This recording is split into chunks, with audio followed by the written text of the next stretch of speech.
Alicia Pangella está con nosotros. Sí, yo acompaño, pero primero vamos a presentar a la profesora Silvia Bardé, que es, además de ser exalumna y haber trabajado en la Escuela Normal número 10, que es la casa de Lucio Mansilla, por la cual venimos luchando.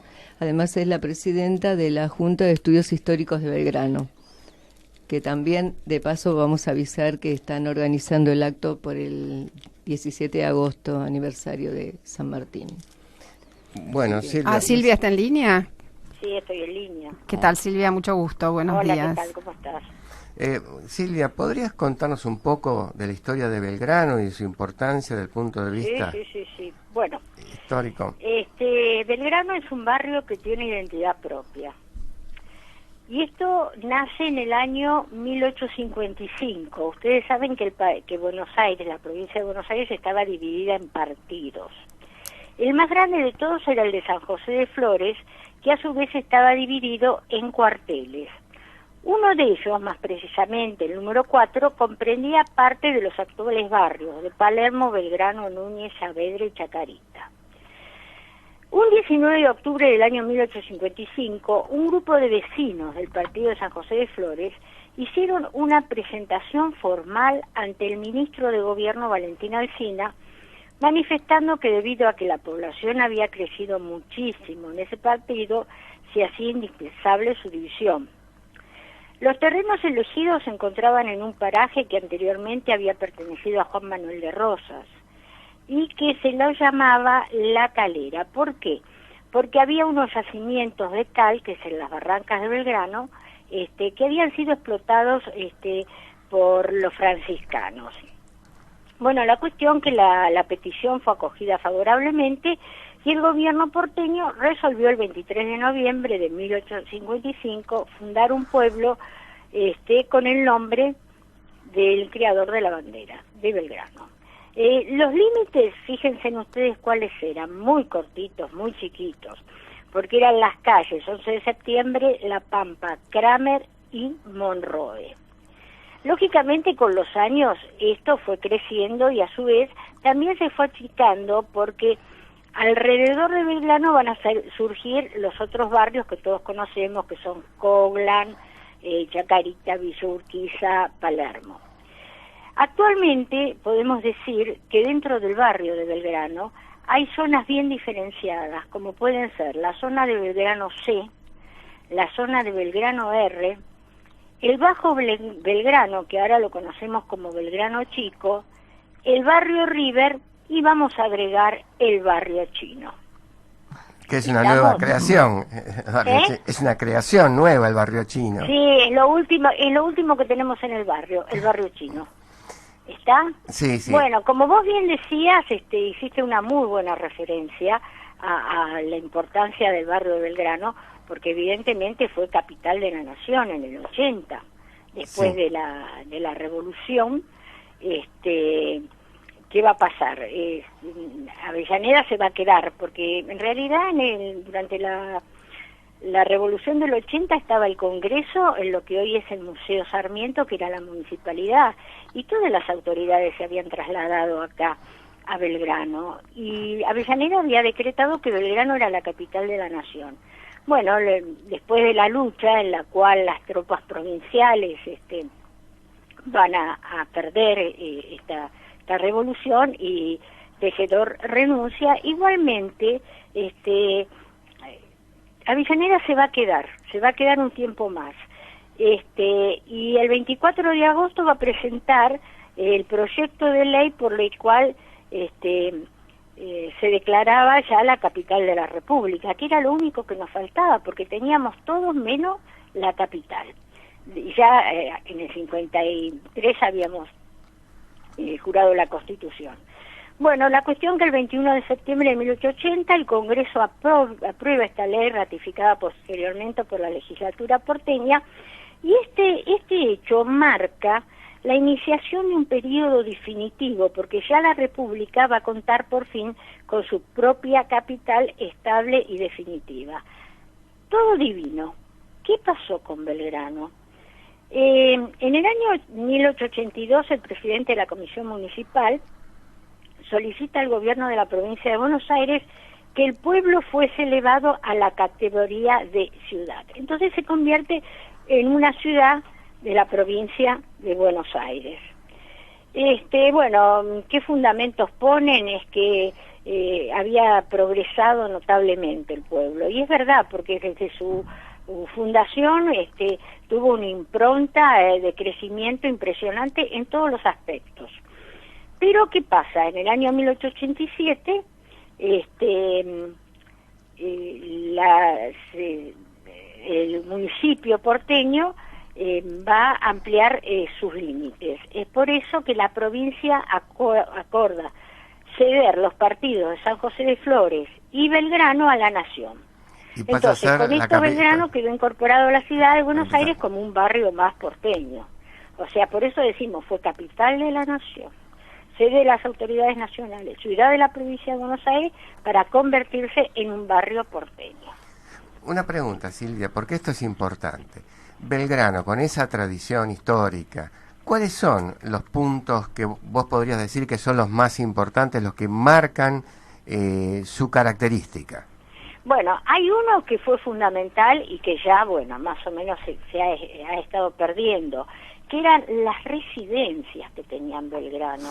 Belgrano, su aspecto edilicio le habían dado a través del tiempo un matiz distintivo y local. Esas residencias, muchas de ellas que ocupaban por ahí un cuarto de manzana, estaban hechas todas con materiales, muchos de ellos que venían de Europa. De esas casas quedan muy pocas, principalmente de fines del siglo XIX, y entre las que está la de Lucio de Mansilla, Villa Esperanza.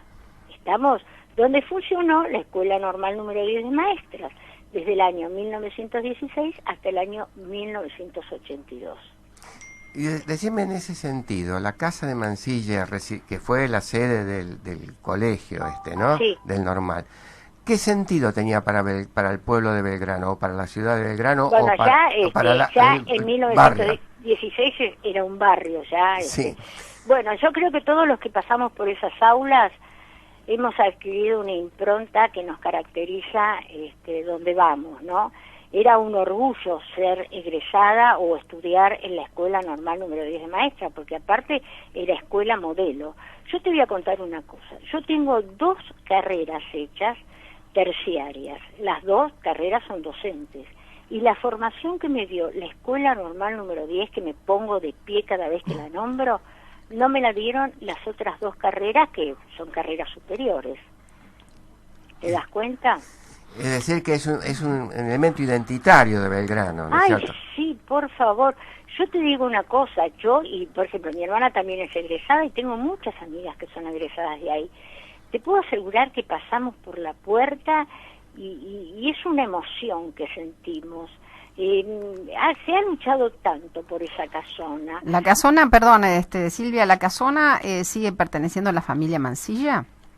No, eso no, ya no. Uh-huh. Ya no. Se la alquilaban, No, se la alquilaron Mansilla, a las instituciones educativas, al ministerio, y luego, pero la familia pierde la propiedad de la eso de la casa. Les puede informar toda esa historia Uh-huh. mejor que yo, es Alicia Pangela. Uh-huh. Pero yo les voy a decir una cosa, Mansilla Uh-huh.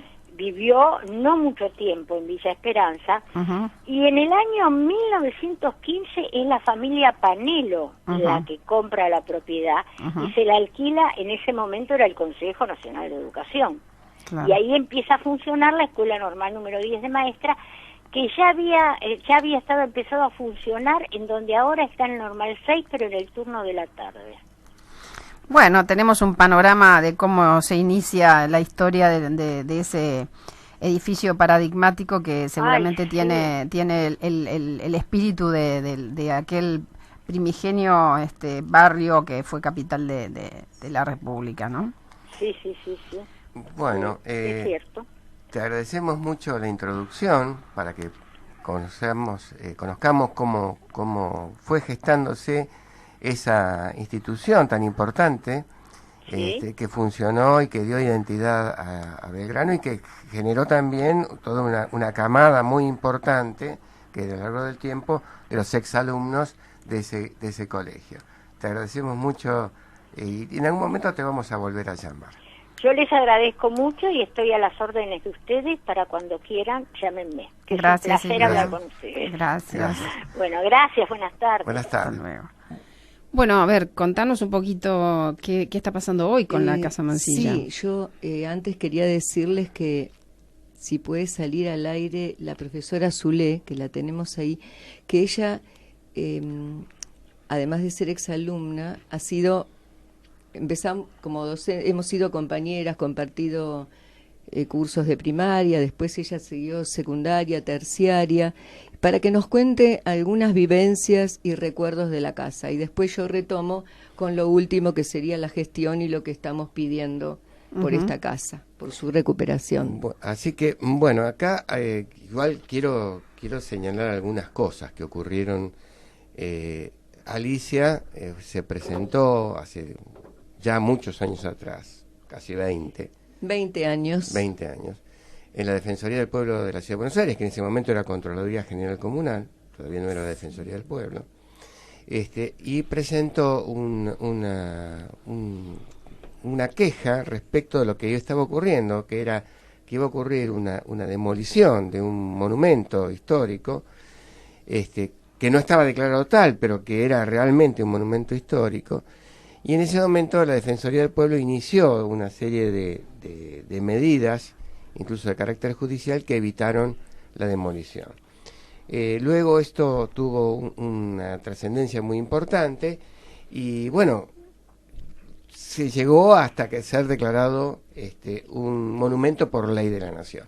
Pero acá tenemos ya una de las invitadas presentes, sí, profesora Zulé, Mariana, así que... Mariana Zulé, ¿estás en línea? Hola, sí, aquí estoy en línea, muy contenta. ¿Qué tal? Buenas tardes. Buenas Estamos tardes. hablando un Buenas poco de Casa Mansilla Sí. y aquí nos dice Alicia que vos sos una conocedora de la historia de la Casa Mansilla. ¿Nos vas a poder dar alguna visión de cuál fue la trayectoria de este importante edificio monumento? Bueno, me parece que mucho, dijo Alicia, demasiados datos son medio abrumadores, pero sí, es una casa más que centenaria, fue construida a finales del siglo XIX, ya para 1870 ya estaba construida.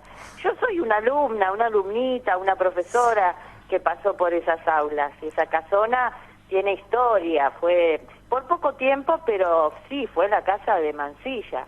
Y claro, y guardaba toda esa cosa señorial que tenían las casonas en Belgrano, ¿no? Con grandes jardines, que algunas de las primeras egresadas supieron caminar. Cuando yo estaba ya en la década del 70, esos jardines se habían pavimentado, digamos, para que sean patios. Pero uno siempre la miraba con esa mirada imaginativa, volviendo a recordar o tratando de imaginar cómo habrían transcurrido los días allí los primeros alumnos, en realidad alumnas, porque era una escuela de señoritas y de maestras. Cuando yo ya estaba, bueno, después se hizo mixta como todos los colegios. Pero claro, ¿cómo no tener hermosos recuerdos? Además misteriosa, con sus propias leyendas, con esos espacios y también con algunos engendros que toda escuela tiene que poner. Cuando se va creciendo con tantos alumnos se hacían construcciones también al costado. Pero vos dirías que hace al espíritu de Belgrano, hace al espíritu claro de la sí. identidad de Belgrano. Claro que sí, era parte de ese escenario de casonas frente a las barrancas. Por supuesto que guarda el espíritu del viejo Belgrano, del Belgrano del camino de las carretas, del Belgrano de las lavanderas. Claro, tiene ese estilo muy propio del siglo, de finales del siglo XIX, principios del XX. Sí, hay una canción que dice Caserón de Texas, ¿no? Claro. Es nuestro himno, Texas es el himno de la pocas, pero casona. Caserón sí, Seguro. y esos mármoles internos, esas escaleras, ese pórtico así con un estilo románico, no sé, pero una típica casona, como había otras también en la zona, pero esta es una de las pocas que quedan. Es una pena que se pierda porque es parte de Belgrano, ¿no? Bueno, Mariana, muchísimas gracias. Emoción pura lo tuyo. Claro, porque es parte de mi casa. Toda mi vida, desde los 13 años hasta los 57 años, soy parte del Normal 10, así que la conocí a la casona y conocí, por supuesto, y trabajé en la parte vieja y nueva del Normal 10. Les mando un gran saludo a todos. Muchísimas gracias. Encomiable la tarea que realiza Alicia y todos los que la defienden. Perfecto, muchísimas gracias, Mariana. Gracias, Estamos Mariana. en contacto. Chau, Bueno, chau. Alicia, vamos concluyendo, contanos un poquitito. Y tu bueno, lucha. a ver, ¿en qué estamos? La lucha, como usted dijo, empezó hace 20 años cuando se había hecho un convenio urbanístico en la legislatura porteña, donde en realidad era una excepción al Código de Planeamiento Urbano, se habían comprado las casas linderas y con eso, bueno, la casona solo tenía la protección estructural 3, o sea que se podía demoler el interior. Iba a pasar a una universidad privada y se iban a levantar 2 torres, una en la esquina y otra del otro lado. Bueno, eso después de presentarnos nosotros, ahí yo pensé, primero lo hice sola ante la Defensoría, como usted lo dijo, y después pensé en armar una comisión de defensa. Vamos a dar fechas. Fue Y en estamos marzo por el de 90... 1999. Sí, en el 98 se había hecho ese convenio, yo no estaba participando, pero al caerse ese convenio, el propietario Panelo pidió la demolición de la casa. Ahí es que yo recurrí a la Defensoría y a partir de ahí, con un grupo de exalumnas que nos conocimos en un aniversario de la escuela, decidimos armar una comisión, somos una ONG, y luchar, primero porque, bueno, al ver que por la ciudad solo tenía esa protección que no alcanzaba, y por consejo del doctor Ganora, fuimos al Congreso a ver si podíamos darle una mayor protección. Y bueno, después de una gran lucha, en el año 2000 salió la ley de declaración de Monumento Histórico Nacional. Lo que pasa es que le faltó un poquito, porque tendría que haber dicho sujeto a expropiación, con lo cual después vino la expropiación, pero a través de un juicio de los propietarios al Estado Nacional, que duró muchísimo tiempo, hasta el 2013. Yo quiero aclarar una cosa como abogado, ¿no? Acá ya no como periodista, sino como abogado, que ese fallo, que es el fallo Zorrilla, significó un cambio de orientación de la jurisprudencia de la Corte Suprema de Justicia de la Nación. O sea, es un leading case, no es cualquier cosa. O sea, la Corte le reconoce el valor histórico a la casa, su valor cultural, la importancia de que haya, de la memoria de Mansilla, como escritor, como político, como periodista, y además, por primera vez la Corte admite la posibilidad de la expropiación en esas condiciones, que hasta ese momento no había dado ese paso, y da esa posibilidad de una expropiación inversa, y se produce la expropiación. Sí. Y ahora la casa está en manos de ¿qué jurisdicción? Y ahora, si bien pertenece a la Comisión de Monumentos Históricos, que siempre está bajo su jurisdicción y su custodia, por decreto del presidente, hace unos meses, a comienzos de año, pasó a la AVE, que es la Agencia Administradora de Bienes del Estado, que en realidad es una inmobiliaria del Estado que puede disponer de la casa para venderla, entregarla, enajenarla por 50 años o 70 años, como sabemos que puede pasar con esta casa. Por lo menos están proyectando eso. Y nosotros lo que pedimos es justamente que se respete el fallo de la Corte y todos los proyectos que hubo tanto en ciudad como en nación para que sea un espacio cultural y de uso público. Además, lo hemos planteado muchas veces en la ciudad, que Belgrano no tiene un centro cultural propio. El Centro Cultural de Belgrano funciona en la comuna, donde se realizan los casamientos y todos los trámites municipales, digamos, y cuando vamos a reunirnos por motivos así de los vecinos de la ciudad, a veces nos reunimos en las salas donde se realizan los casamientos, y también hay muestras, yo he visto exposiciones de pintura. Entonces, ¿en cuál de las comunas? ¿En la que está sobre la Cabildo? Comuna 13, que está sobre Cabildo al 3000. Claro. Entonces nosotros siempre dijimos que, y dado que estaban, digamos, el mismo signo político, nación y ciudad, hemos pedido justamente que podría ser el Centro Cultural de Belgrano, pero además es tan grande porque la casa tiene 20 habitaciones, 2 plantas, 2.600 metros cuadrados.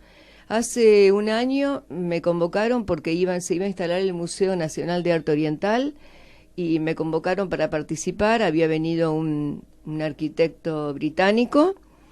Se hizo toda una semana, un taller, yo participé y la verdad es que estábamos totalmente de acuerdo. Lo que el arquitecto decía era nuestra propuesta.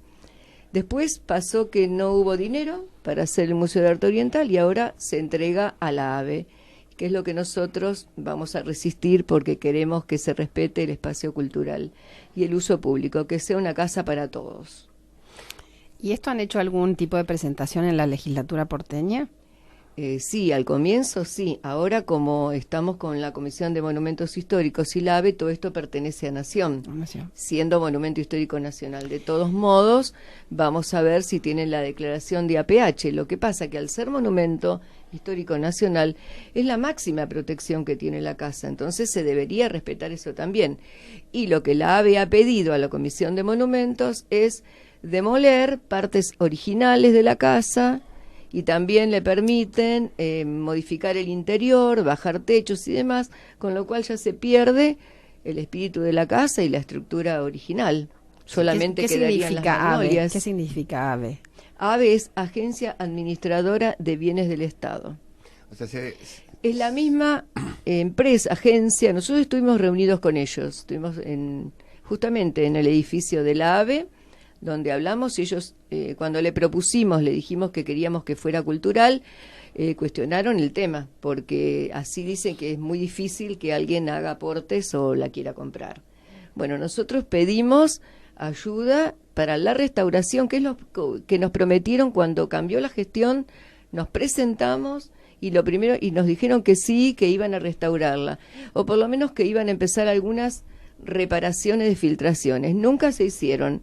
Y ahora dicen que la casa está destruida. Bueno, primero que no está destruida, la estructura está firme. Es más, han puesto materiales del museo del Palais de Glace, o sea que está usada un poco como depósito. Y si está usada como depósito y sirvió, no está destruida.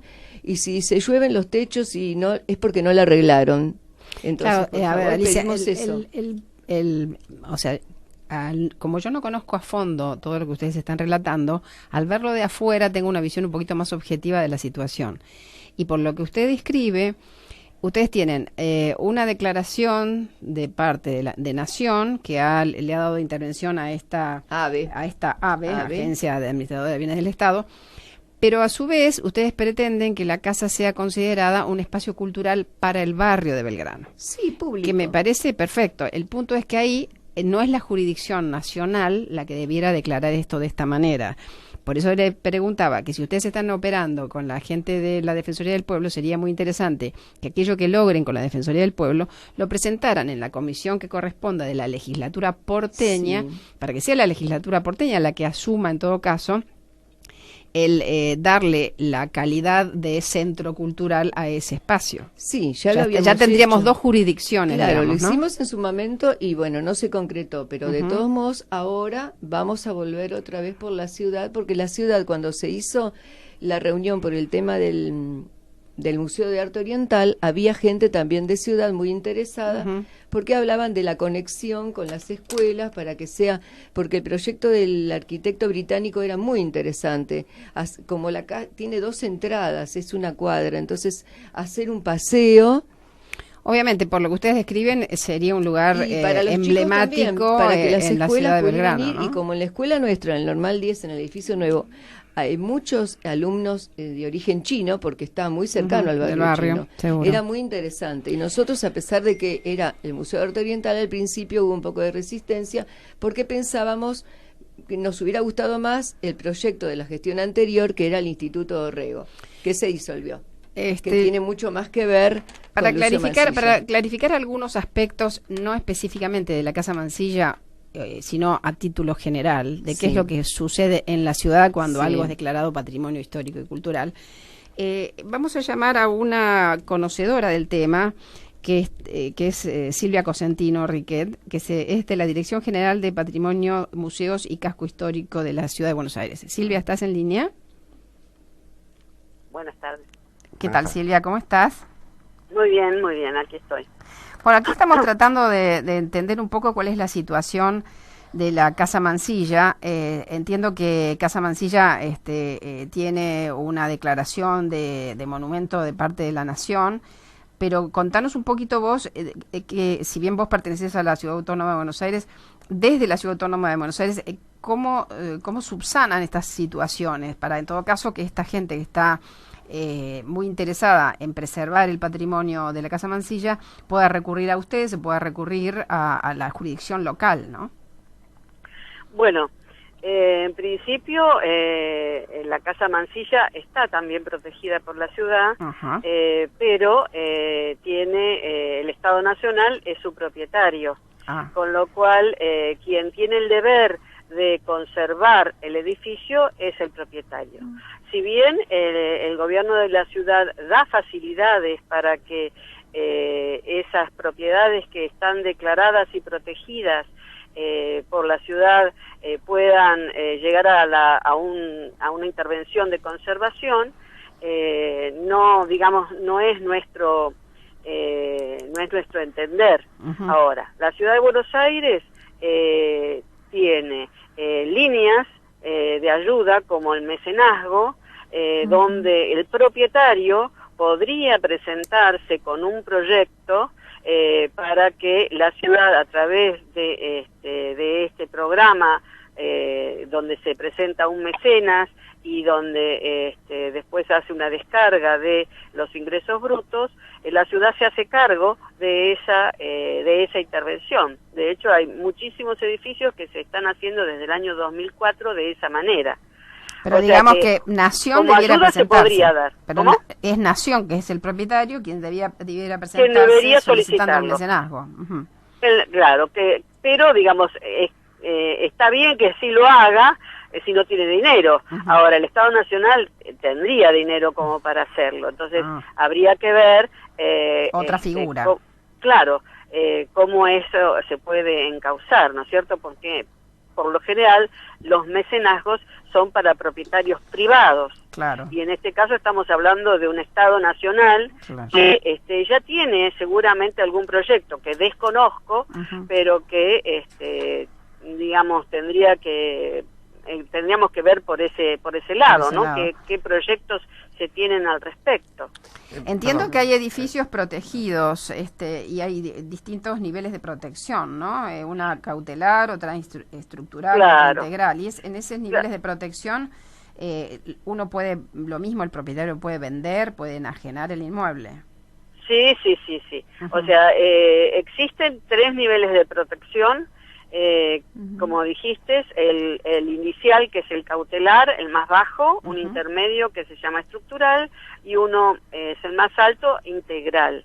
Esto no implica que el edificio no pueda venderse, lo que implica es que tiene distintos grados de intervención según se trate del mayor valor o menor valor que tenga el edificio.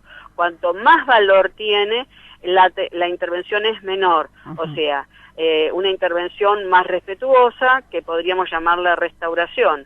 Cuando un edificio tiene menos valores y está catalogado como cautelar, la intervención puede ser mayor y tiene más libertad.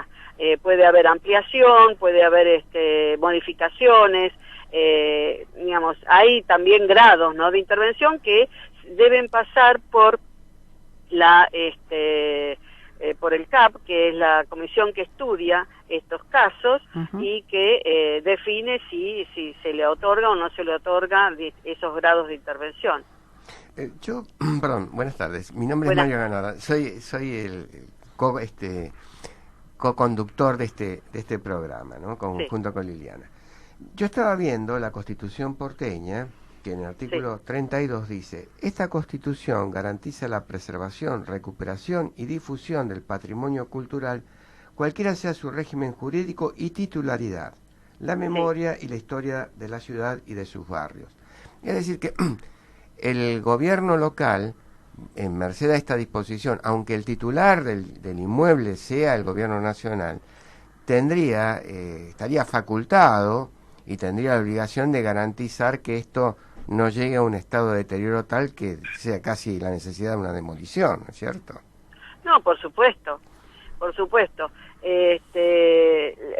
Los edificios patrimoniales en la ciudad pueden estar protegidos por el Código Urbanístico cuando tiene esos tres rangos que mencionamos, o puede estar protegido por la Ley 1227, que es la ley marco del patrimonio de la ciudad. Y a través de la ley marco también puede haber sanciones si uno no protege su patrimonio. Ante ese problema, bueno, tendría que haber alguna denuncia de que no se está protegiendo el patrimonio y se debería sancionar al respecto. Bueno, eso es interesante tenerlo en cuenta. Sí, sí. Como vía de una ONG de hacer algún tipo de planteo, ¿no es cierto? Claro. Sí, deberían, sí. Si hay desidia en el manejo de la cosa pública. El manejo de claro, claro, se debería hacer esa denuncia porque de alguna manera ese bien se está deteriorando día a día. Obviamente. Eso es muy interesante porque yo lo que a veces advierto es que, bueno, se producen expropiaciones, ¿no es cierto?, con una finalidad de protección del patrimonio, y después se deja, entra en una especie de laissez-faire, donde, pese a que está formalmente protegido por la ley, en los hechos se deja abandonado, es el abandono. Y llega el momento que bueno, ya llega un estado tal que el propio vecindario, frente a que la transformación de un lugar de nido de ratas, de basura, pide que se lo saquen de encima, ¿no? Claro, lógico. Sí, obviamente me parece que al tener dos jurisdicciones, ¿no? Convivir la Ciudad de Buenos Aires con la Nación en muchos aspectos de la vida de la ciudad, esto también complejiza la cosa, ¿no? Porque claro, como que todo el mundo se tira la pelota a ver a quién le corresponde hacerse cargo. Claro, y después no se hace cargo nadie. Porque acá la casa... primero que le corresponde, no hay dudas, es el Estado Nacional. Que es el propietario. En este caso sí. Que debe dar la... En este caso sí, pero vos fíjate que estaba leyendo un poco lo que pasó con la confitería del Molino, que estuvo muchísimos años así también en este limbo, y luego una comisión de diputados empezó a hacerse cargo de la restauración y demás. O sea que, en realidad, este tipo de patrimonios históricos y culturales quedan en esa cosa así a mitad de camino de todas partes, ¿no? Y si nos ponemos a pensar... A veces sí, a veces no. Sí, seguro. O sea, hay casos y casos. En el caso de la confitería del Molino, tenían problemas legales serios que no se resolvieron no sé en cuántos años. Y muchísimo, no sé desde el 97, que estaba cerrado. Es una cuestión de sucesión, ahí claro, y de eso no se podía intervenir. Sí. En este otro caso, no, hay un Estado Nacional que ya se hace cargo y que lo debería estar manteniendo. Claro. Y para eso, bueno, nada mejor que los vecinos que hagan valer sus derechos como ciudadanos, sí, sus derechos ciudadanos y hagan una presentación al respecto, ¿no? Entonces de esa manera alguien va a tener que contestar algo, o a lo mejor hay un proyecto que se está haciendo, desconozco, a lo mejor en este momento hay un proyecto que todavía no se llevó a cabo, pero que existe, pero que alguien nos cuente un poco de qué es lo que está pasando. Seguro. Sí. Silvia, bueno, eso es lo que va a ocurrir en los próximos días, ¿no? Claro. Hay ya una batería. Obviamente hay cuando uno se pone a mirar en esta ciudad algunos barrios emblemáticos, como puede ser toda la parte de esta que yo decía de Defensa y la Plaza Defensa y demás, uno ve montones de edificios maravillosos por su estructura, por su arquitectura, y los ves tan deteriorados y vos decís, bueno, esto qué pena, en otras ciudades del mundo hay barrios enteros protegidos y cuidados y que forman parte de un circuito turístico, y aquí lamentablemente los ves que se van cayendo y no hay una conciencia clara de cómo protegerlos, ¿no? Bueno, sí hay conciencia. El tema es que la ciudad de Buenos Aires es muy grande y el gobierno de la ciudad de Buenos Aires desde el año 2004 ha implementado sistemas de subsidios y de mecenazgos para justamente contrarrestar este estado de deterioro dentro de la ciudad. Y se ha hecho cargo de ello. Y yo te puedo decir que fácil, por año, se están haciendo unos 70 mecenazgos. Ahora, claro, 70 edificios en un año donde la ciudad es tan grande, quizás no se vea, ven, claro. Pero que la ciudad se está preocupando por el tema de la conservación del patrimonio. Bien, fantástico. Con montos más o menos importantes, ¿no? Porque se trata de edificios a veces que son muy grandes y hasta 15 millones de pesos el gobierno está dando para arreglar edificios. Claro, o sea que no estamos hablando de 200.000, sino sumas importantes para edificios de gran envergadura. Sí. Bueno, realmente un gusto enterarse de que esto está ocurriendo y que quizá podamos preservar lugares que son nuestro reservorio histórico, ¿no? Para no perder identidad. Lo que yo aconsejo es siempre a los propietarios que tienen edificios con problemas que pidan el asesoramiento técnico gratuito que el gobierno les facilita, donde profesionales, especialistas van a hacer una visita al lugar, hacen un diagnóstico y hacen una propuesta de intervención, con lo cual, a partir de ese informe, pueden llegar a pedir un mecenazgo. Entonces, hay distintas posibilidades que uno debería apelar. A veces la gente desconoce que el gobierno tiene todos estos programas para ayuda del patrimonio. Los tiene y están al alcance de cualquiera. De cualquiera, pueden acercarse. Vos después nos podés pasar un teléfono y la dirección. Pueden acercarse o pueden pedirlo también por trámite a distancia. O sea, por internet se pide directamente el asesoramiento y no hace falta moverse de la casa. Mira qué bien. ¿Y eso es entrando en la página del gobierno de la ciudad? Entrando en la página del gobierno de la ciudad, en trámites, pedir el asesoramiento técnico gratuito. Existe un procedimiento que se llama trámite a distancia, donde uno desde su casa genera el expediente y ese expediente llega al organismo que corresponde, en este caso la Dirección General de Patrimonio, y nosotros encauzamos ese expediente. Primero, para conocer el tema, se envía un profesional que reconoce el lugar, reconoce el edificio, ve cuáles son los desajustes, hace un diagnóstico, hace una propuesta y se entrega al propietario un informe detallado, escrito, con planos, fotografías, de lo que debería hacer. Ahora, el cómo lo debería hacer, el propietario tiene forma de encauzar la obra, lo hará por sus propios medios. Y si no la tiene, podrá pedir un mecenazgo. También puede llamarnos y nosotros los asesoraremos en cuanto a la presentación.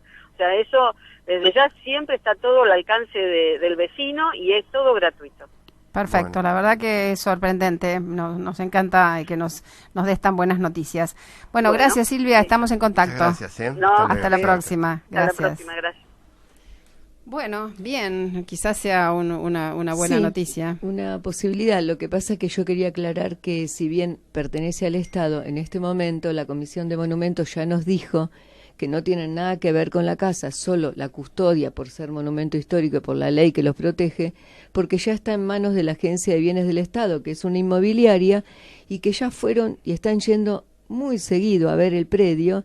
Es más, están proyectando qué hacer, y una de las noticias que tengo es que pidieron hacer un petit hotel, que nada tiene que ver con lo que nosotros pedimos y lo que la Corte dice, y los proyectos desde 20 años, desde Ciudad Nación, apuntan al centro cultural, a un espacio cultural de uso público de múltiples actividades. Y no nos negamos a que aparezcan inversores privados, lógicamente, si no pueden, pero en principio nos habían dicho que el Ministerio de Cultura iba a poner 10 millones de pesos para empezar, por lo menos el mantenimiento, las filtraciones que tienen los balcones, y después no los tenían. Entonces, si está en manos de Bienes del Estado, bueno, no sé, ojalá el gobierno de la ciudad pueda interceder y ayudarnos. Y además, bueno, por último quiero decir que se han contactado con nosotros los descendientes de Lucio Mansilla, tanto por la rama materna de Eduardo Mansilla, y también descendientes directos que están haciendo una presentación para que se cumpla y acompañan a nuestra Comisión de Defensa para que sea espacio cultural de uso público. Bueno, yo creo que con esto tenemos una visión de lo que está pasando. Con este caso concreto creo que es un ejemplo de lucha, y es un ejemplo de lo que ha pasado en la ciudad. Piensen ustedes que esta lucha tuvo presentaciones de la Defensoría del Pueblo de la ciudad, resoluciones y recomendaciones de la Defensoría, una ley nacional dictada por el Congreso declarándolo patrimonio histórico y cultural y artístico del país, un fallo que es un leading case de la Corte Suprema de Justicia de la Nación, y a esta altura del partido nos encontramos con que la casa está deteriorada y se la dan a una especie de inmobiliaria que lo considera un inmueble sin uso para hacer un petit hotel, una pizzería, sí, un centro, es decir, que tenemos una especie de degradación institucional muy importante, una degradación institucional que no respeta la tradición histórica, que no respeta los precedentes, que no respeta el símbolo de esto, porque si yo tengo que hablar de los pueblos originarios, Lucio Mansilla fue el que inicia en la República Argentina la protección de los pueblos originarios con una obra que la estudian todos los muchachos de la escuela secundaria, que es una excursión a los indios ranqueles. Entonces, ¿qué clase de conducción tenemos en un país que recurre a estos artilugios, estas maniobras así de bolichero, ¿no?, para resolver un negocio inmobiliario? Creo que esto es lo que es emblemático de esta lucha. Recuerdo que ocurrió en la ciudad de Buenos Aires que estaba la casa de Rocha, el fundador de Dardo Rocha, el fundador de la ciudad de La Plata, estaba en la calle Lavalle. Yo cuando era chico pasaba por delante. Hoy hay un negocio de venta de chirimbolos en ese lugar, que primero fue una especie de lugar de tienda grande, ahora después fue de electrodoméstico, de audio y hoy, qué sé yo, de venta de medias y de porquerías. Entonces, si uno va destruyendo su pasado, bueno, pasa lo que dice la Biblia, ¿no? Quien maldice su casa heredará el viento. Los argentinos van a terminar heredando el viento si destruimos nuestro pasado y los restos de nuestro pasado. Sí, pero se ven edificios hermosísimos en Cerrito y Corrientes. Por ejemplo, había un edificio maravilloso que hay una venta de hamburguesas ahí, y es un edificio realmente bellísimo, y como ese unos cuantos, ¿no? Hace 2 días se cayó un balcón en un edificio de la calle Belgrano, y creo que Belgrano y Perú. Sí. O sea que obviamente hay un deterioro manifiesto en muchos de los edificios que son este reservorio histórico, ¿no? Sí. La Avenida de Mayo fue también un ejemplo de que se ha tenido distintas épocas, algunas épocas en donde fue una gloriosa avenida y luego otras en donde ha estado bastante más dejada a la buena de Dios, ¿no? Sí, también me enteré, me llevaron noticias, bueno, de que van a demoler el taller de restauración. Que ahí, es en Paseo Colón. En Alsina, creo que está, sí. Justamente, ellos se habían contactado conmigo hace un tiempo porque me dijeron, mira, nosotros son restauradores, ahí trabajan. Y ahora van a demoler, bueno, creo que para el Metrobús o una cosa así, otra casa que se pierde, pero justamente, qué paradoja, el taller de restauración, donde se hacen las restauraciones, donde se aprende restauración, se demuele. Y bueno, es un poco lo mismo pasa con la misma situación de nuestra casa, lo está sufriendo el CENAR y el Instituto de Rehabilitación de Lisiado, está todo en manos de la Agencia de Bienes del Estado. El CENAR es una Tendríamos ciudad. que tratar de hablar con gente de la Agencia de Bienes del Estado, ¿no? Porque sí, la verdad que eso me parece una cosa, como nombre parece oscurito, ¿no? Todo lo que pasa ahí, pero bueno, de repente es porque no conocemos bien cuál es. Sí, a nosotros nos recibieron y estuvimos ahí con gente de la Defensoría del Pueblo y de la Comisión de Monumentos. Ajá. ¿Y? Estuvimos todas las partes. Quedamos en que van a hacer un proyecto y que nos van a convocar, pero si el proyecto, ya cuando hablamos de espacio cultural, no les cerraba porque entonces no van a conseguir interesados, bueno, ya me parece que arrancamos mal y nosotros lo que queremos es que siga siendo del Estado, bajo la custodia de la Comisión de Monumentos. ¿Pero interesados en qué? Y en el Petit Hotel o en algún otro emprendimiento como la Casa La Rocatagliata, que también está ahí en Balbini y Roosevelt, que está detenida porque levantaron las torres, los vecinos frenaron las torres, más o menos lo que hicimos nosotros hace 20 años, pero ¿qué pasó? Están los departamentos vendidos. Entonces ahora los vecinos que compraron esas torres están haciendo juicio, porque quieren sus departamentos o su devolución, no sé. Y está todo parado. Y es del mismo estilo de la casa nuestra, de la Casa Mansilla. Así que, pero nosotros, si bien defendemos todo el patrimonio, yo participo personalmente en todas las reuniones, defiendo el CENAR, creo que la defensa de esta casa es única, porque 20 años ya amerita que tenga un destino final, un final feliz como queremos todos. Uh-huh. Es correcto eso. Sí, obviamente hay una puja, ¿no?, entre la famosa modernidad y la preservación, ¿no? Siempre van a haber voces que estén a favor de una cosa y otros que estén a favor de otra.